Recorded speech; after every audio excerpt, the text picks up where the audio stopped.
フルカウンター Alright, so Meliodas is now coming to global. Obviously, if you've been following the channel or be keeping up to date with the news towards global, we are now 5 days behind JP. So, of course, with this new update coming, we're now going to get Meliodas. And we're going to keep that pattern for probably forever until we go even forward towards JP or go in sync with them. So, we're now getting content 5 days after JP, which is, not the best, but I mean, you've heard my opinion. I'm not going to go too much detail into it, but no word on a conversation just yet. Maybe we might get something with the update, who knows, but at the moment, nothing's been said.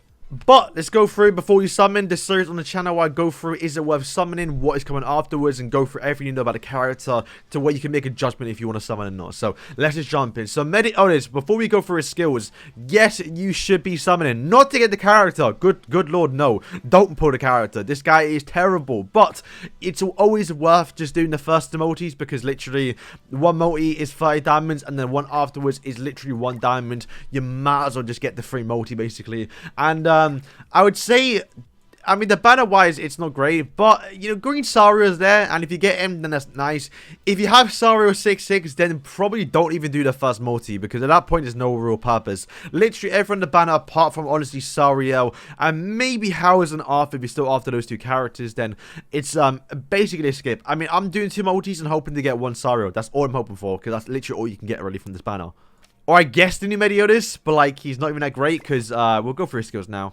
Alright, so you always got to remember, this is a Meliodas, and there's going to be a problem we're going to see with other characters in the future. So, for example, one of my most wanted characters in the game is Skinny Escanor, and, well, we have the one Escanor, right? So, whenever they add Skinny Escanor, he's got to be somewhat really good to warrant using him over someone like, you know, the one Escanor. So, and that's something that netmarble didn't do here, because, well, this Captain Meliodas here does not provide any other support, and there's no reason why you use him over someone like Traitor Meli. And, yeah, it's kind of how it is. So, as right now, as you can see, he has got 3 times crit chance, but his crit chance is 30%. So, when you use a skill, you have 90% crit chance. But then when you go towards, obviously, someone like Traitor Meli, his actual crit chance alone is 75%. So, like, what's the point of having Sevi when the base crit chance is so low? So, a lot of people saying right now the guy should get buffed. I hope he does. But at the moment, even against festival characters, 90% crit chance isn't even critting Festival Diane. It's terrible.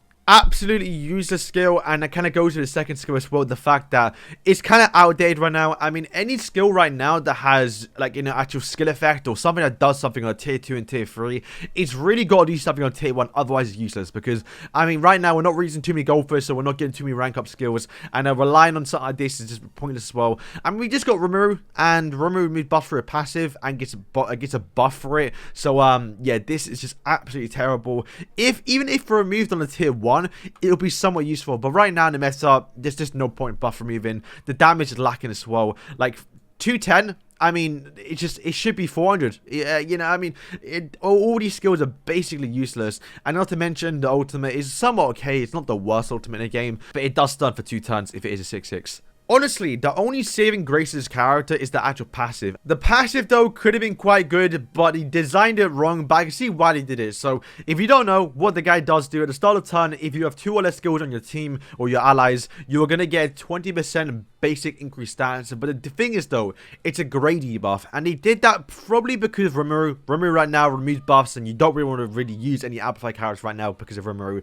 But that's the problem. I mean, this would have been a good if it was actual blue buffs, because literally right now, if you don't know, Nanishi kind of does the same thing, but a little bit worse, you could say, because Nanishi does the exact same, but gives you max HP and also max or crit resistance, to where that is 2 blue buffs rather than Meliodas giving 3. But because Meliodas is actual grade buffs, there's literally no way you use him. You're never going to use this guy because literally the support is not great. But if these were blue buffs, then it would have been quite good. But unfortunately, they are not. So because they are grade buffs, I mean, you just rather use Zeldris, or if you're unknown, you'd rather use Ram. And there's literally zero reason why you ever use this character, because the CC's terrible, the attack's terrible, the skills are terrible, and the passive doesn't even do what it's supposed to do, which is give you amplify buffs. So overall, boys, this character is a massive skip. And not only that, this guy is a normal SSR, so in 3 months time, he is going to go into the actual guaranteed ticket draw, or this banner right here, and also this one right here. And Just like Sario right now, Sario has been in so many banners to where he's not even a rare character, and that's the same thing gonna happen to this Meliodas right here, to where he's gonna be on every single banner possible, and you're gonna get him 20 times in the future. So yeah, I mean, easy skip, boys. And well, we do have some new information about what's coming tomorrow, or I guess in a week's time, so let's just go through that. But as you can see right now, on the 30th, we are going to be getting the new Freya character, which apparently is the brother to the big tit lady on the trailer. And from the looks of it, we are going to be getting a live stream, but also a new demonic beast battle, which should be the one where you're able to defeat it to get relics for giants and also demons. So massive, massive update there. And we don't know just yet, but it's very possible that this new actual Ragnarok character, Freya, could be the one equivalent to basically Meliodas, to the bird, to or is Jormungand for the deer, to where you might want to get this character to where you can actually defeat this new demonic beast battle, wherever it may be, to where you can actually get demon relics a lot easier, and also giant relics, which obviously you lot know demon relics are going to be massive. That's why they left them to last, because it's going to be like Traitor Meli, Lost Fane, Assault Meliodas, maybe even this new Meliodas we have right now on screen, the captain one. So yeah, boys, that is all for today. Hope you guys did enjoy this video. I hope it did help out. Like I say, do your first summon if you haven't gotten Sario 66, just to have a try and get him. That's what I'll be doing. And other than that, start saving for probably the Ragnarok character. Personally, myself, I'd probably be skipping the Ragnarok character, even if it is a must summon for the actual new raid boss. If it is needed to be able to clear it. But personally, right now, I'm saving for Chandler. And let me know what you lot are doing. For most of us, it should be a skip. But yeah, boys, thanks for watching. And yeah, stay tuned for all the content coming towards Global. And yeah, peace.